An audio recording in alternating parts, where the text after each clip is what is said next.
რა უნდა მოიმოქმედოს იმან, ვისაც მუდმივად გლოვარების მდგომარეობაში ყოფნა არ ძალუც, პირველი რაც ჩდება ჩემში, აჰა, მე კი მინდა მგლოვარებაში ყოფნა, ანუ სულ ქრისტესთან ყოფობა მინდა, მაგრამ თურმე ძნელია, იმიტომ რომ კითხვაც ესეა, არ ძალუც, გვიჭირს. ეხლა პასუხი რა არის? უნდა ეცადოს, რომ მისი გული მიწიერით არ იყოს დაკავებული. ხოთაშორის ორ სკამზე ადამიანი ვერ ზის, ხო გესმით?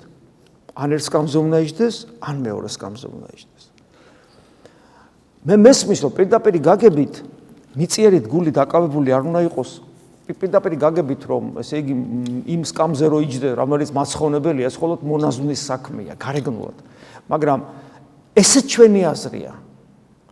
ესეც ერთგვარი, როგორ გითხრათ, ცრუს წარმოდგენაა ქრისტიანობას. იმიტომ რომ თუ ჩვენ წმინდა მამათა თხზულებებს გადავხედავთ, რომლიდანაც უნდა ვიკვებებოდეთ, ჯერ ერთი ვნახავთ იქ, რომ ისინი ამბობენ, რომ სახარება არ დაწერილა მონაზვნებისთვის, სახარება დაიწერა ყველასთვის. ეგ ერთი.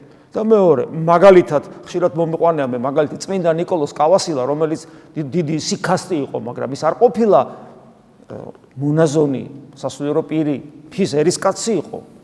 და ის ამბობს, რომ თუ ადამიანმა ისწავლა გონებით გულში მყოფობა, ანუ ის რაც არის ქრისტიანობა, რომ გოლი და გული ერთიანდება, ანუ როდესაც შენ შიდა ცხოვრებას იწყებ, ადამიანს აღარ ჭირდება გამოიცვალოს სოციალური სტატუსი.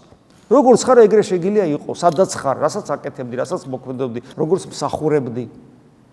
გესმით? მაგრამ თუ ადამიანმა ეს მოახერხა, რომ გონებით გულში იმყოფება, მისი ნებისმიერი საქმიანობა, როგორც უფლის საქმიანობა რო იყო, როცა ის ხელოსნობდა, ნებისმიერი საქმიანობა უფლისათვის შრომად იქცევა. ჩვენ უნდა ვისწავლოთ, ვიცხოვროთ ისე, რომ უფლისათვის ვიშრომოთ.